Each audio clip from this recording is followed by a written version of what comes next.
Nessa nossa coluna, na revista Setor Elétrico, nós estamos trazendo uma série de textos sobre os minerais estratégicos para a transição energética.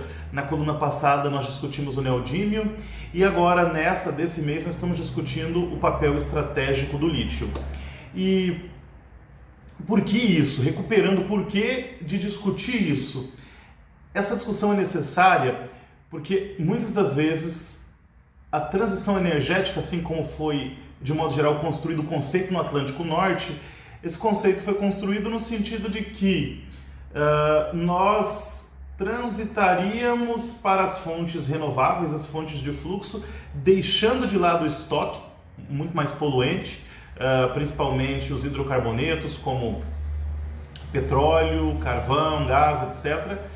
E isso, de modo geral, além dos ganhos ambientais, no que se refere às preocupações fundamentais com a termodinâmica da biosfera do nosso planeta, mas também, por outro lado, foi vendida uma ideia de que teríamos menos impacto no ciclo de vida ao fazer a transição energética, no caso das tecnologias, e também, eventualmente, um futuro de paz por deixar de depender dos hidrocarbonetos que são distribuídos menos uniformemente na crosta terrestre. Então, portanto, há uma condição muito forte da geopolítica dos recursos não renováveis. E caminhando para os recursos renováveis, essa geopolítica reduziria ou deixaria de existir.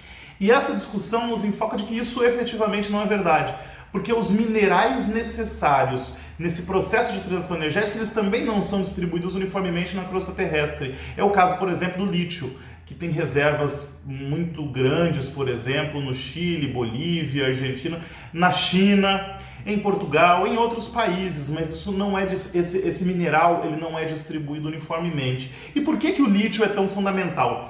O lítio é tão fundamental porque, além de ser importante para medicamentos, cerâmica, lubrificantes, metalurgia de modo geral, com o fenômeno da eletrificação das coisas, da utilização intensiva de energia elétrica, os eletroportáteis são cada vez mais necessários, como celulares, computadores e outros dispositivos eletroportáteis, assim como, no caso do transporte individual, há uma possibilidade de transição energética na utilização do veículo elétrico. Muitos países não têm uma malha de transporte coletivo bem definida, estabelecida, de maneira que ainda é necessária a utilização da mobilidade individual.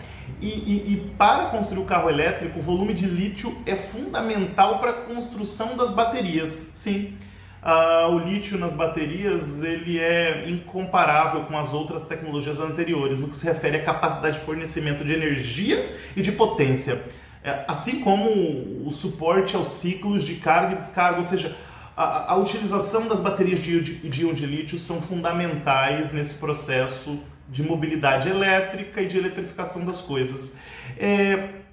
Mas a extração, processamento, refino do lítio, ele coloca uma série de impactos ambientais e também sociais, né? Foram registrados uma série de protestos em diversos países, incluindo, por exemplo, Portugal e, mais recentemente, instabilidades políticas em países como, por exemplo, a Bolívia. De maneira que, nessa coluna, eu tento refletir em mais um texto a importância dos minerais para a transição energética, com foco no lítio, que é um dos minerais mais estratégicos nesse processo.